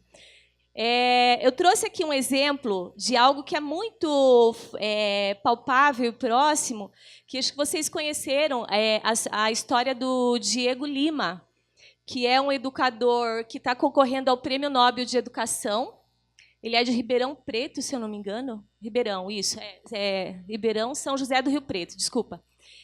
E a escola, curioso que a escola dele é Darcy Ribeiro, o nome da escola é muito legal. E ele chegou na escola, um ambiente que ele até apanhava dos alunos e jogavam água nele, trancaram ele no banheiro uma vez. A escola estava totalmente abandonada e precária, uma situação de violência muito grande entre os jovens e fora dali também. E ele começou um processo de formiguinha de reverter a situação dessa escola. Por meio da participação infanto-juvenil, os jovens se sentiram escutados. O primeiro passo dele foi entender que tipo de escola que aqueles jovens queriam, o que eles achavam dos professores, o que eles achavam das matérias, da escola. E ele começou a trazer os pais para participar, e daqui a pouco ele trouxe a comunidade, foi bater na porta de quem faltava nas aulas para trazer para dentro. Ele reverteu a situação. Hoje o espaço, até ele ilustra que tinha uma pracinha que eles usavam droga, agora eles usam para leitura. Então, ele ilustra, através dessa história dele, nos inspira muito. É um diretor de escola pública que não tem condições, né, e ele está concorrendo ao Prêmio Nobel de educação. Para concluir, eu queria trazer que também tem um embaixador nosso da Rede Marista de Solidariedade com os ODS, é uma iniciativa pessoal dele também como embaixador para trazer mais jovens para defender e atuar com os ODS. E tudo que a gente pode fazer, né? A gente é importante para formar opinião também, espaços de controle social, participar em alfabetização de jovens e adultos, ser voluntário da escola, acompanhar a vida de quem está desistindo de estudar e pode estudar. Então, a gente tem várias iniciativas ali, que eu não vou entrar nelas agora, que podem ajudar cada um a fazer sua parte, né? E uma inspiração da Malala, que enfrentou o terrorismo, enfrentou toda a situação política do seu país para educar as meninas. Então, para mim, o melhor modo de lutar contra o terrorismo e extremismo é fazer uma coisa simples, educar a próxima geração. Então, que a gente também olhe para isso e coloque em prática a partir de entender melhor esse tema do ODS 4 e ver a partir do seu lugar, né, nesse mundo, o que é que você pode contribuir para isso. Obrigada pela oportunidade de trazer esse tema que eu acho muito relevante. E desculpe passar um pouquinho do tempo ali. Muito obrigada, Viviane, pelas suas considerações. Eu acho que tem uma coisa importante que você trouxe na sua fala, que é em relação às desigualdades, né? Quando a gente diz que no Brasil a educação está universalizada, as médias nacionais elas escondem as desigualdades internas, né? Então, o fato da gente ter uma média nacional de universalização não significa, de fato, que nos estados e municípios a situação ela é uniforme, né? E o que a gente vê na realidade dos estados e municípios é que essa universalização do acesso ela não é igual para todo mundo, né? E a importância de ter essa clareza sobre as desigualdades internas é que isso precisa ser motor, inclusive, do direcionamento de investimento, né? Na lógica do não deixar ninguém para trás, a gente precisa olhar os lugares que estão mais vulneráveis dentro desse processo para que sejam feitos os investimentos necessários para que esse município, por exemplo, chegue próximo da média nacional, ou seja, o reflexo da média nacional, no caso da educação, que é da universalização, né? E uma outra coisa importante de dizer é, de tudo que a gente conversou aqui agora pela manhã, nada disso é novidade, né? Quando a gente fala de educação, o do ODS 4, a gente não está trazendo nenhuma agenda diferente do que é a discussão do cotidiano de todo mundo que trabalha com educação. Não é nada diferente do Plano Nacional de Educação. E isso é inclusive, um alento para a gente se dar conta disso, porque não significa de que os ODS são uma agenda a mais. Não, os ODS eles são uma oportunidade da gente fortalecer os discursos e o trabalho de política pública, de projetos e de intervenção para aquilo que a gente já faz no cotidiano, né? E, para não me alongar mais, eu passo a palavra agora para a Heloísa Oliveira, que vai falar sobre o ODS 16.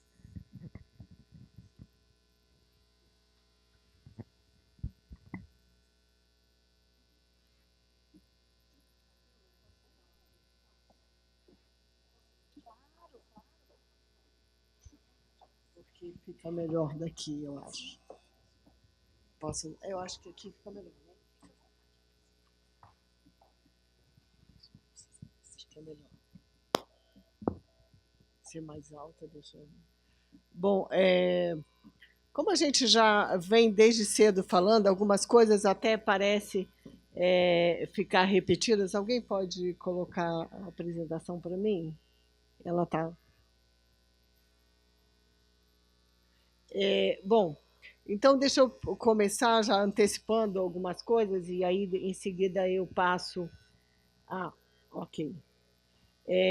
Bom, eu represento a Fundação Abrinq, eu sou administradora da Fundação, e a gente vem participando desse diálogo desde 2012, quando aconteceu a Rio+20, a gente começou a participar da discussão dos objetivos, que todo mundo já ouviu várias vezes, são 17 objetivos, com 169 metas, todas interligadas, não adianta você alcançar um objetivo e outro não. E aí nós fizemos, então, uma identificação dentro das 169 metas, quais que, de fato, têm uma relação com a infância. E identificamos metas relacionadas com a infância em 10 objetivos. E 3 deles nós estamos tratando aqui hoje, que é o objetivo 4, que trata da educação, o 5, que trata de gênero, e o 16, que eu vou falar sobre ele. Como é que a gente trabalha essa implementação da agenda, que é uma outra questão que eu gostaria de contextualizar também? Como é que nós, da Fundação Abrinq, como que a Ciranda 2030 vem trabalhando a implementação da agenda? Então, assim, existem várias iniciativas. A gente precisa, de fato, ampliar os mecanismos de participação da sociedade civil, discutir a necessidade de ampliação de investimentos. Não dá para você falar de forma teórica sobre essa agenda. Articulação e governança desses multiatores dessa agenda, que não é uma agenda do governo. O governo brasileiro assumiu o compromisso na ONU da agenda, mas essa é uma agenda que é da sociedade, é de todos nós. O foco na definição de estratégias, instrumentos de fomento e indução da implementação subnacional. O cidadão, a pessoa que nós temos como foco dessa agenda, vivem nas comunidades, então não adianta um plano nacional se isso não se materializar em política que alcance as pessoas que vivem nas comunidades. A mobilização e engajamento da sociedade, gestores do setor público e setor privado para a agenda, e a definição de metas nacionais e indicadores de monitoramento. Eu faço esse preâmbulo para a gente ter muito claro de que não é uma coisa simples e, ao contrário, isso vai envolver muitos esforços. A Viviane já colocou ali alguns desafios que mostram a interligação desses indicadores. Eu acho que daqui...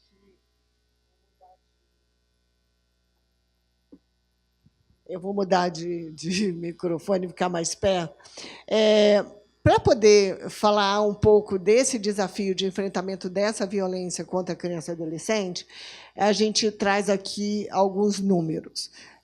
Há um tempo atrás saiu uma reportagem no El País falando de forma assim, muito enfática sobre a quantidade de mortes no Afeganistão. E disse assim, inaceitável que no Afeganistão tenham morrido 10 mil pessoas num ano. Aqui no Brasil, morreu 6 vezes mais. Quer dizer, a gente teve, no ano de 2016, e olha, isso aqui é uma série histórica, de 90 até 2016, é o crescimento da violência letal, ou seja, dos homicídios. Então, no Brasil, em 2016, foram assassinadas 57 mil pessoas. Aí, trazendo para o nosso foco, desses 56 mil, 10.676 eram crianças e adolescentes. Então, isso é para mostrar o quanto que essa violência letal atinge crianças e adolescentes. E aí, de forma assim, bastante clara, a gente vai estabelecendo o perfil desses jovens, dessas crianças e adolescentes. Se a gente separa por faixa etária, você vê que, em termos de Brasil, você tem uma mortalidade um pouco menor na primeira infância, até 9 anos, de 10 a 14, com uma concentração muito grande de homicídios de adolescentes entre 15 e 19 anos. A gente fala de 15 a 19 porque 18 e 11 meses, né, é considerado nessa faixa, e é assim que o IBGE mostra para a gente. Então, assim, em todas as regiões, há uma concentração de homicídios de jovens. E aí, com uma característica que é muito importante de chamar a atenção, que esses jovens eles são negros, eles são pobres e eles vivem nas periferias dos grandes centros, na sua maioria. O total de óbitos entre 0 e menores de 19 anos, ele também a gente tem aí assim mostrando acontecem óbitos por outras causas, mas o homicídio é a principal causa de morte das nossas crianças e adolescentes. Depois eu posso deixar com a Juliana essa apresentação, porque tem alguns dados, mas isso também está disponível no Observatório da Criança e do Adolescente, chama observatoriocrianca.org.br, da Fundação Abrinq. A taxa de homicídio de menores de 19 anos por cada 100 mil habitantes, que é assim que a gente conta, né, a média Brasil é de 18,1 para cada 100 mil habitantes. Esse é um número assustador, considerado acima de epidemia, ou seja, a violência epidêmica, né? E, na região Nordeste, esse número chega a 25,7. Ou seja, a violência na região Nordeste ela vem crescendo, a região Centro-Oeste também, e a região Sudeste e a região Sul é que tem um menor número, mas não quer dizer que seja baixo, não. Na verdade, no Brasil inteiro, esses números são acima do aceitável para um país, até mesmo um país que vive em situação de conflito, né? E aí tem uma característica importante, que você tem homicídios. Na estatística, você separa homicídios por armas de fogo e homicídios por outras armas brancas e tal. Então, assim, a gente tem um número grande desses homicídios cometidos por arma de fogo. E aí, então, aqui a gente abre uma série de informações, eu não vou me estender muito, mas o que eu queria chamar a atenção é para esse tipo de violência letal que, de fato, compromete o futuro do nosso país na medida que essas pessoas não têm não seguem o curso do futuro, né? E aí, de novo, aqui fazendo uma comparação, né, de 0 a 9 anos, de 10 a 14, 15 a 19. De novo, de 15 a 19 são as principais vítimas, com aquelas características que eu comentei: pobres, negros e residentes em áreas de vulnerabilidade social. Também, na mesma linha, a gente fala, de novo, todos esses dados são do Ministério da Saúde, do Sistema de Informações sobre Mortalidade do Ministério da Saúde. Então, são dados oficiais. Mas, para não deixar... A gente fala muito de estatística, e aí eu queria, aproveitando até esse momento que a gente está vivendo, de toda aquela crise no Rio de Janeiro, eu queria um pouco falar sobre um tipo de morte que tem acontecido muito em regiões de maior violência. No caso, essas pessoas que foram mortas por balas perdidas foram em comunidades do Rio de Janeiro. A Maria Eduarda tinha 13 anos e ela foi morta numa escola, no Rio de Janeiro, dentro da escola. O Vitor Gabriel, de 3 anos, foi atingido quando brincava dentro de casa em São João do Meriti, região metropolitana do Rio. A Sofia tinha 2 anos e 7 meses, morreu no Irajá. A Fernanda Adriana, tinha 7 anos, no Complexo da Maré. O Paulo Henrique, 13 anos, no Complexo do Alemão. A Vanessa Vitória, 11 anos, dentro de casa, por uma bala perdida. O Renan tinha 8 anos, foi atingido quando o pai dele tentava escapar de um arrastão, junto com ele, em Duque de Caxias. O Kaique Lucas, de 13 anos, dentro de um carro estacionado, também em Duque de Caxias. O Eduardo Henrique, de 10 anos, foi morto por uma bala perdida no Morro do Juramento. A Emily Sofia, de 3 anos, em Anchieta. E o Jeremias, de 13 anos, no Complexo da Maré. Então, isso aqui é só para dizer que essa violência ela tem assim ela está fazendo parte da realidade, principalmente das comunidades de maior vulnerabilidade social. Então, assim, é só para não deixar de dar nomes às pessoas que são vítimas da violência.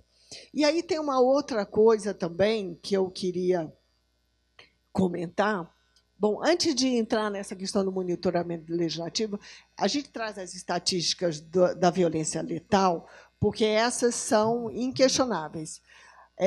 As estatísticas de outros tipos de violência, como, por exemplo, abuso, exploração sexual, a gente tem isso também no Observatório da Criança e do Adolescente, mas são dados ainda subnotificados, porque grande parte da violência, dos abusos, exploração, violências cometidas contra a criança e adolescente, muitas vezes elas não são retratadas na estatística, que é baseada nos dados de denúncia no Disque 100. Mas também é uma violência importante, e a gente chama a atenção que grande parte da violência cometida contra a criança e adolescente acontece nos ambientes domésticos, e são apontados como principais agressores as pessoas que deveriam proteger essas crianças. Então, isso é só para chamar a atenção para o desafio que nós temos de alcançar esse objetivo 16.2, de enfrentar essa violência contra a criança e adolescente, violência de todas as formas. E aí tem um outro tipo de desafio que a gente tem, que é o desafio que está relacionado aos retrocessos sociais possíveis que são trazidos dentro de propostas de mudanças em lei, que a gente tem, aí é um número grande, eu não vou falar sobre todos, mas eu queria comentar alguns. Esse é uma proposta de mudança de lei que nasceu bem, estava indo tudo bem. Depois daquele episódio, daquele estupro coletivo no Rio de Janeiro, aí uma senadora, Vanessa Graziotin, entrou com uma proposta de agravar a pena para os casos de estupro que seja cometido por 2 ou mais pessoas. No decorrer da proposta, ela sofreu mudanças e com o risco, e ainda está em risco, porque não está finalizado, de que tivesse redução de pena em alguns casos. Então, assim, relativizando a situação de estupro. Isso é só para dar uma ideia. E aí outros relacionados também, da Comissão Parlamentar de Inquérito, a questão da redução da maioridade penal, que agora, nesse contexto político da intervenção no Rio, está parada, mas com um movimento já de aumentar a pena de adolescentes, ou seja, aumentar o tempo de internação como solução para a violência, como se aquelas pessoas que estão envolvidas na violência, aqueles jovens, não fossem, em algum momento, também vítimas dessa mesma violência. Então, esse é um caso. E, assim, soluções que passam por buscar soluções simples para uma questão que é muito mais complexa.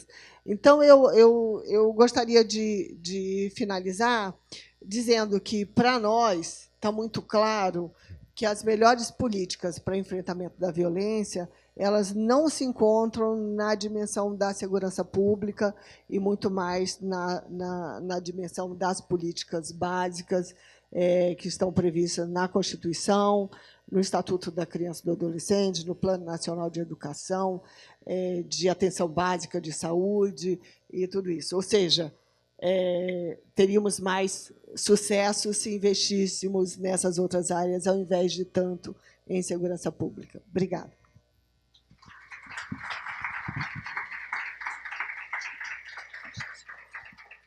Muito obrigada, Heloísa, pela sua apresentação. Acho que a questão da violência traz para a gente um elemento fundamental dos ODS, que é a discussão da integralidade dos objetivos. Se a gente for pegar só o caso das mortes de criança e adolescente por bala perdida, a gente vai ver alguns elementos. São crianças que moram todas na periferia, muitas vezes em situação de favela, aonde ocorre confrontos entre criminosos e a polícia ou entre grupos rivais. Essas crianças, elas não são as crianças e adolescentes que tradicionalmente se associam a atividades criminosas. Essas crianças foram mortas dentro de casa ou dentro da escola. Foram mortas em situações de absoluta vulnerabilidade por estarem vivendo em um meio, por estarem vivendo em uma situação que é de vulnerabilidade social e de insegurança. Então, para a gente reduzir a violência e impedir que essas mortes desnecessárias aconteçam, a gente precisa investir em infraestrutura urbana, precisa investir em redução da pobreza, precisa investir em educação e nos 17 objetivos, como a gente vem dizendo. E eu aproveito a oportunidade para passar a palavra para o Flávio Debic, que vai falar sobre o ODS 5.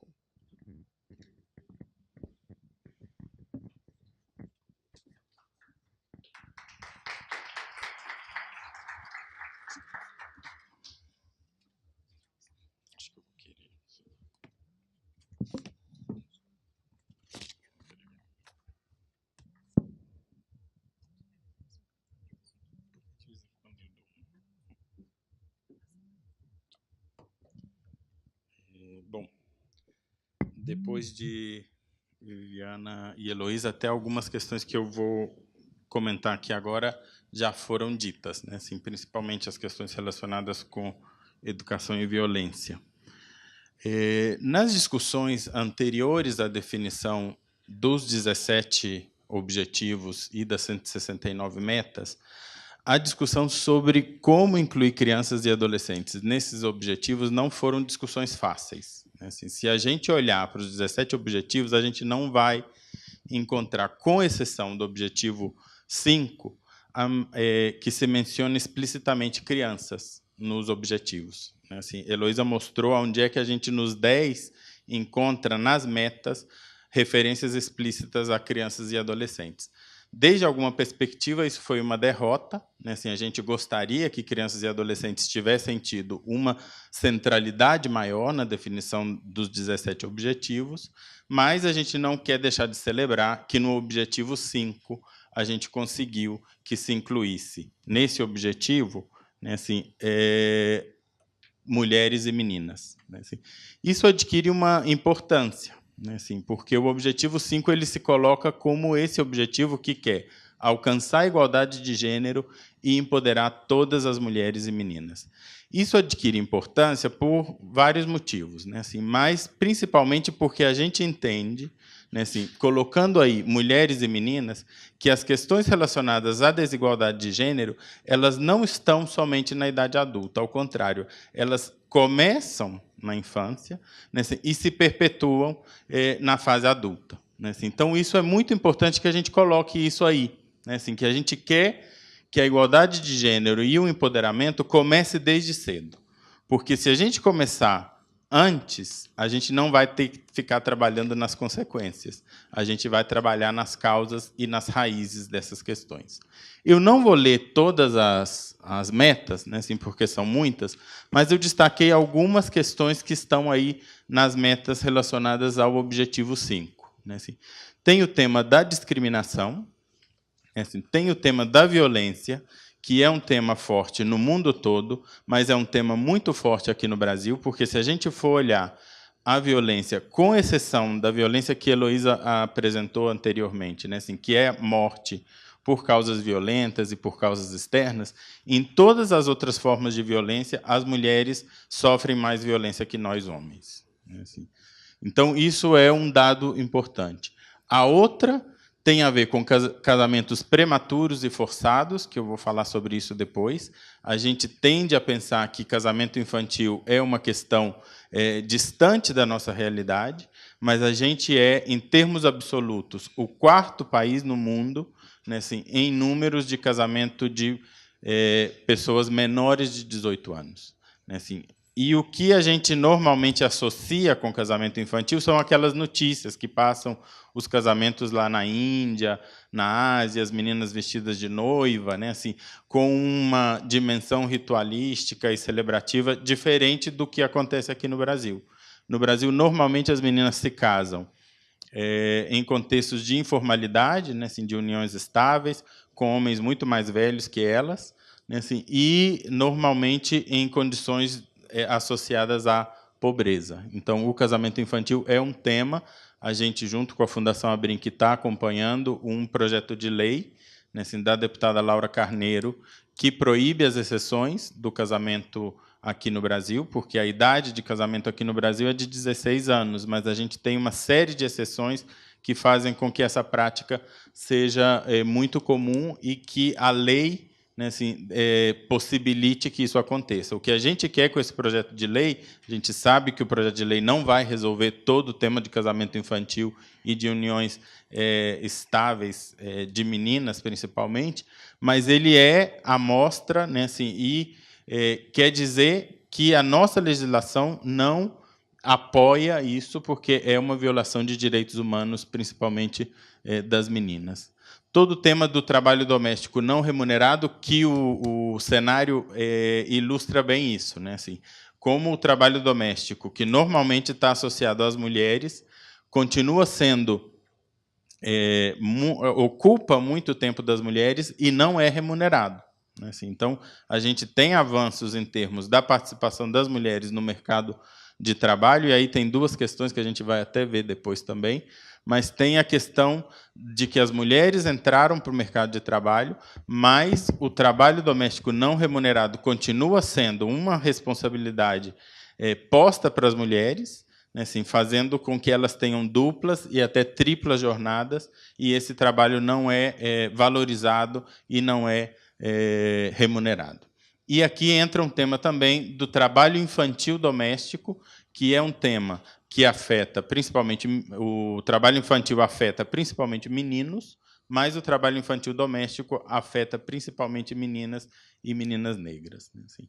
E o tema da participação plena e efetiva das mulheres e a igualdade de oportunidades para a liderança, a gente tem no Brasil mais ou menos 13% de participação de mulheres na política, em cargos eletivos, né, assim.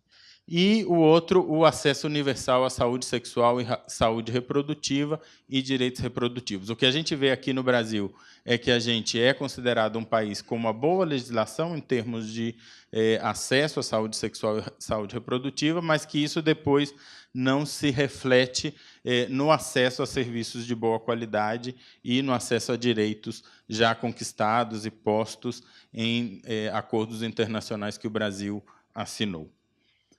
Depois, os objetivos eles têm uma divisão, e quando a gente vê as letrinhas aí, né, assim, tem a ver com meios de implementação. Como é que a gente faz para que isso possa ir para a prática, né? Então, a gente precisa de reformas para que possa garantir direitos iguais e acesso a bens, como propriedade e a meios econômicos, né, assim, aumentar o uso das tecnologias de base e fortalecer políticas sólidas e legislação aplicável para alcançar a igualdade de gênero.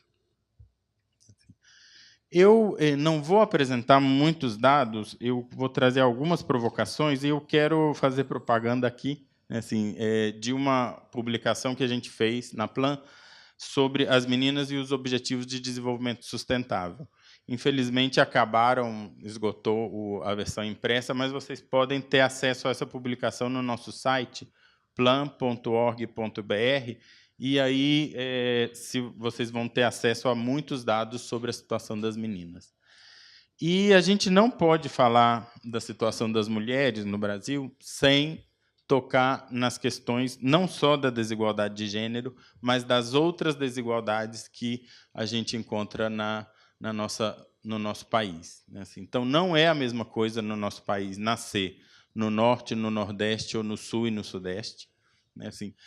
Tem um professor argentino que ele fala que o CEP da criança na maternidade já determina grande parte da trajetória que essa criança vai ter na sua vida. Então, não é a mesma coisa nascer na periferia de uma grande cidade que no centro de uma grande cidade. Assim, não é a mesma coisa nascer homem que nascer mulher, que é aqui o tema que a gente está tocando aqui hoje. Não é a mesma coisa ser adulto que ser criança.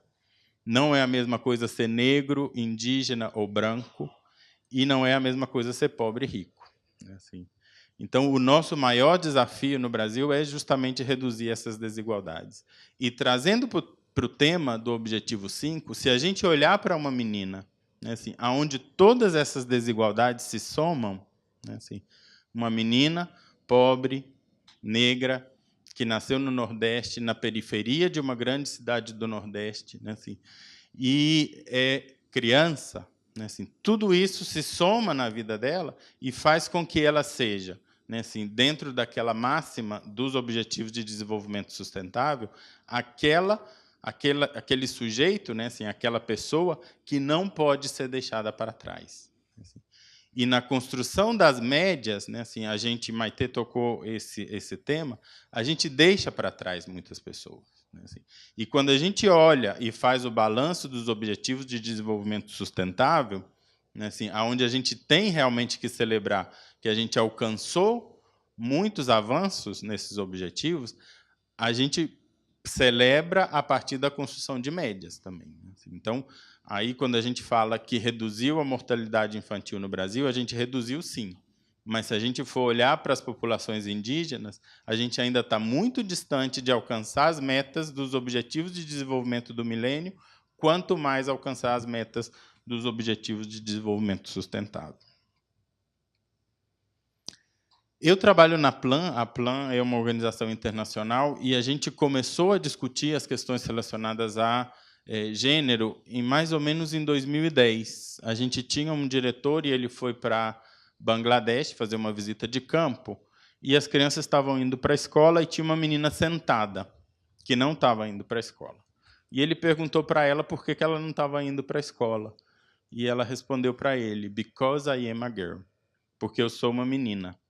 Ele voltou para a nossa sede na Inglaterra e lançou esse desafio. Ele disse, a gente trabalha com as crianças e adolescentes mais pobres, mas entre as crianças e os adolescentes mais pobres, parece que as meninas estão em maior desvantagem. A partir daí, a gente lançou uma campanha, a campanha cresceu, né, e se tornou parte do propósito da Plan, que é alcançar a igualdade, promover direitos de crianças e adolescentes e igualdade para as meninas. E a gente, como organização, tem um desafio que é chamado assim 100 milhões de razões para que as meninas possam progredir, aprender, decidir e liderar. Tem tudo a ver com os Objetivos de Desenvolvimento Sustentável. E aqui a gente sempre tem que responder essa pergunta, né? Assim, e os meninos? Né? Assim, o que a gente faz, então, com os meninos? Né? Assim, a nossa atuação ela tem em conta, né, assim, todas as crianças e todos os adolescentes, mas a gente está convencido também que o mundo bom para as meninas é um mundo bom para todo mundo. Assim, eu sempre digo que se uma menina pode caminhar numa rua escura à noite e se sentir segura, né, assim, todos nós podemos caminhar por essa rua à noite e vamos nos sentir seguros. Assim. Então, o nosso ponto de partida é justamente esse, de dizer, existem desigualdades, nem todas as pessoas estão na mesma situação, e a gente, como organização, quer olhar de uma maneira particular para as meninas, para que elas possam progredir, aprender, decidir e liderar. Se as meninas puderem fazer isso, a gente está convencido que todas as pessoas também vão poder. Assim, então, o progredir tem a ver justamente com crescer livres de violência. Aí são algumas notícias que eu coloquei. Né, assim, mulheres negras são as principais vítimas de feminicídio. Abuso sexual é o segundo maior tipo de violência no Brasil. O Brasil é o 4º país no ranking global do casamento infantil. Aliciamento de crianças pela internet. Aqui entra uma outra questão também. Com 4 casos de exploração sexual de criança por hora, Brasil debate prevenção. E aqui estamos diante de um homicídio massivo de meninos pobres e negros. E o genocídio de meninos pobres e negros é também uma discussão de gênero. Né? Assim, então, a gente precisa falar sobre isso desde essa perspectiva. Os desafios que persistem. Né? Assim, abuso e exploração sexual. As principais vítimas aqui também são meninas negras. O trabalho infantil doméstico. Os dados dizem que diminuiu entre meninas brancas e aumentou entre meninas negras, principalmente, pasmem, na faixa etária de 5 a 9 anos. A violência doméstica afeta principalmente as mulheres. O uso das tecnologias também abre uma outra possibilidade, né, assim, de violência. e a morte e violência de meninos, principalmente meninos negros, o casamento infantil. E na base de todas essas questões está uma cultura machista, né, assim, onde mulheres e meninas são vistas como propriedade dos homens. Né, assim. Então, isso é uma questão que precisa mudar. Né, assim, isso é uma questão que a gente precisa abordar. No decidir, que tem a ver com todas as questões relacionadas a direitos sexuais e direitos reprodutivos, eu destacaria aqui algumas questões. Né, assim, infelizmente, os casos de HIV têm aumentado, principalmente entre adolescentes e jovens. Né, assim.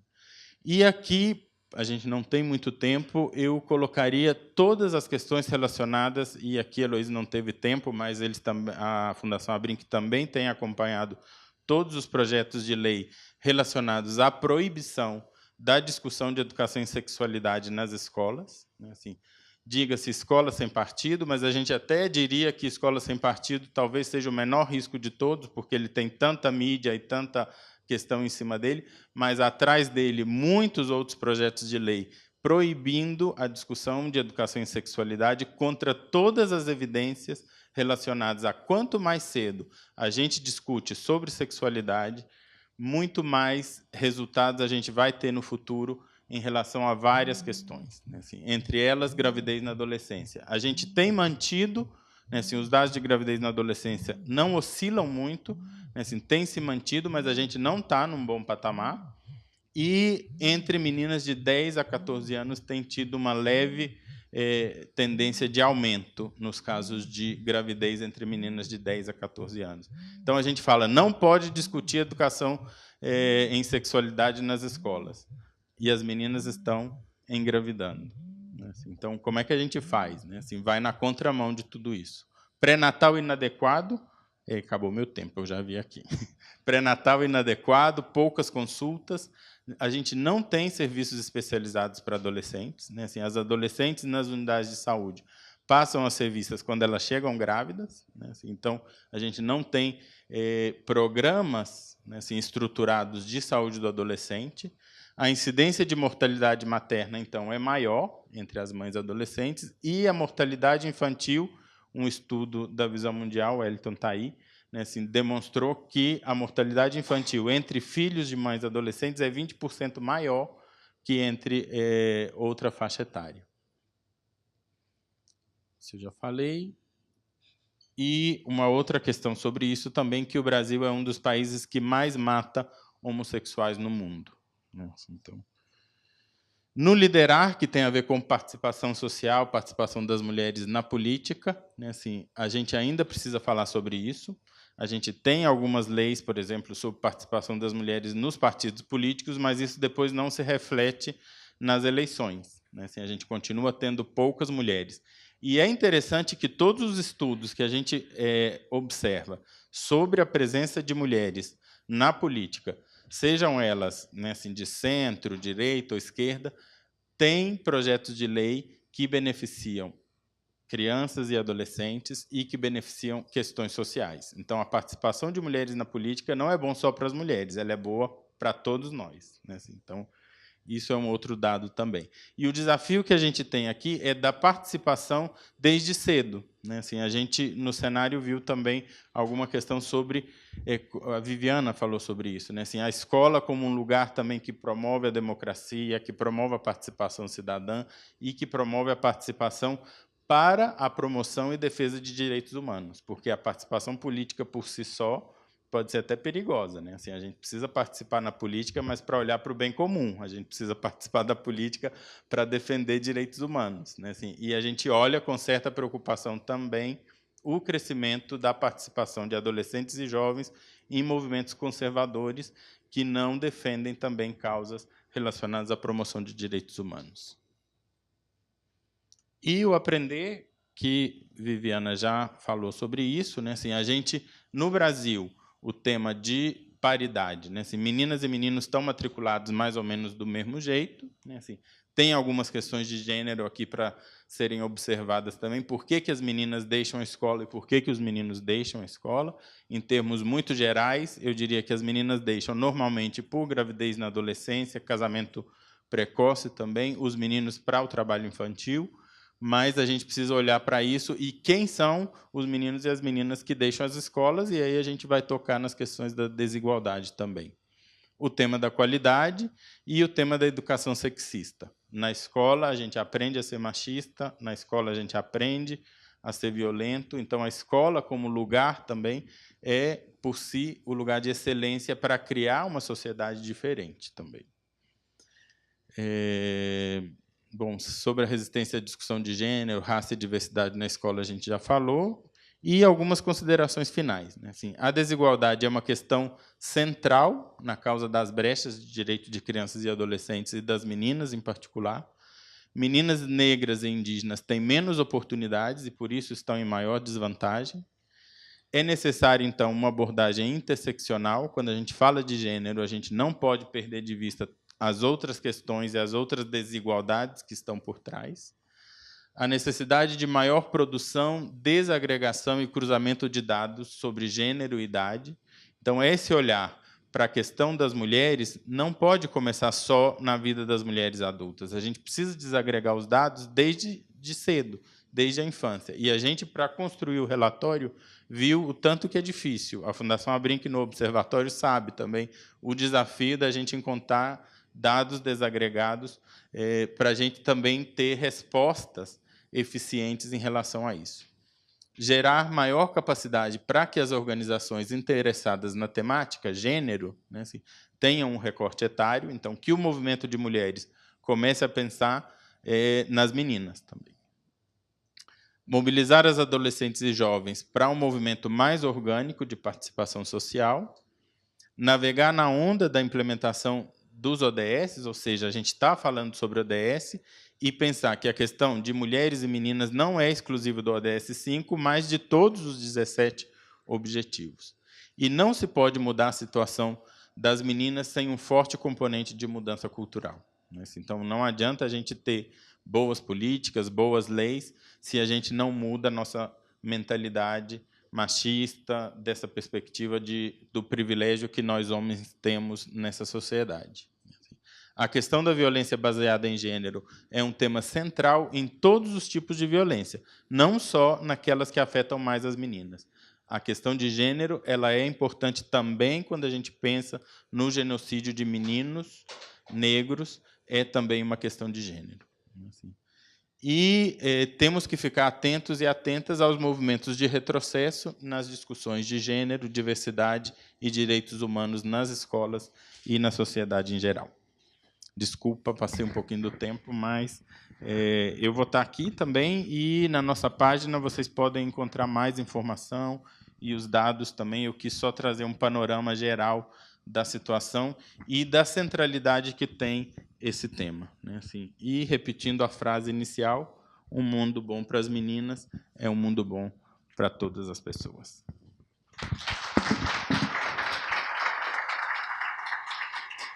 Muito obrigada, Flávio, pela sua contribuição, sempre muito esclarecedora em relação a essa questão de gênero. A gente, lá na Fundação Abrinq, trabalha a perspectiva da pobreza na infância. Eu acho que toda essa discussão em relação aos ODS nos permite olhar que violência contra a criança e adolescente não é apenas a violência física. É todo um processo de violação de direitos que vai minando as oportunidades dessa pessoa se desenvolver de maneira plena. Nesse conteúdo cultural, que o Flávio falou bastante em relação ao ODS 5, tem também uma transformação cultural que nós precisamos fazer da maneira como a gente olha para a criança e para o adolescente. Eu sempre gosto de fazer o esclarecimento que, em todos os documentos internacionais, aparece a palavra children. E children, na nossa tradução, é criança. Só que children, na esfera internacional, é 0 a 18 anos. Então, toda vez que a gente traduzir children para o português, a gente tem que colocar crianças e adolescentes, porque é todo o espectro de 0 a 18 anos. Porque, senão, fica aquela sensação de que a gente precisa fazer as coisas só para quem é criança, naquela nossa visão de onde a gente separa, inclusive em relação à violência, para falar, já não é mais criança.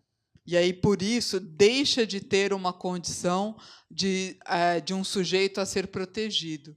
Então, essa também é uma mudança cultural que a gente vai precisar fazer para que a gente consiga chegar lá em 2030 com um Brasil mais inclusivo e mais sustentável para todo mundo. E, com essa última fala, eu devolvo a palavra para a Fabíola e obrigada a todos. Obrigada, Maitê, e obrigada a todos. Acho que as contribuições foram muito ricas e, com certeza, ajudaram a aprofundar cada um dos nossos ODS e dos nossos cenários. Para finalizar, eu primeiro gostaria de agradecer todos vocês que estiveram aqui conosco, agradecer principalmente os parceiros que nos ajudaram a construir esse cenário, nos ajudaram a termos a nossa campanha no ar. Então, eu gostaria de agradecer a PUC Idiomas, através das tradutoras, das professoras que estão aqui conosco. Queria agradecer a Páprica Comunicação, também a Capitular Design e a PBJ 3D. Esse trabalho ele vai continuar, como nós dissemos, a cada 3 meses nós vamos lançar novos cenários e estamos abertos à participação de todos, às contribuições. Então, lá no site, a gente também tem as nossas informações de contato da Ciranda. E, além disso, eu só queria esclarecer, até para vocês ajudarem na divulgação, né? O nosso site ele foi feito em 4 línguas, então também facilita essa divulgação da campanha. E, por fim, eu só gostaria de dizer o seguinte: a partir das 14 horas, a Ciranda estará reunida aqui na PUC Paraná para uma reunião de encontro para debater os trabalhos realizados pela Ciranda e possíveis projetos, novas ações que vão ser feitas a partir de agora. Então, vocês também estão convidados, quem quiser participar, vai ser a partir das 14 horas, na Escola de Negócios aqui da PUC, que a gente conhece também como o Bloco Laranja, na sala 205. Então, a partir das 14 horas, a equipe da Ciranda estará toda reunida. Obrigada a todos que estavam aqui e vocês também que acompanharam a transmissão pela nossa página do YouTube. Até a próxima oportunidade e uma boa tarde para todos.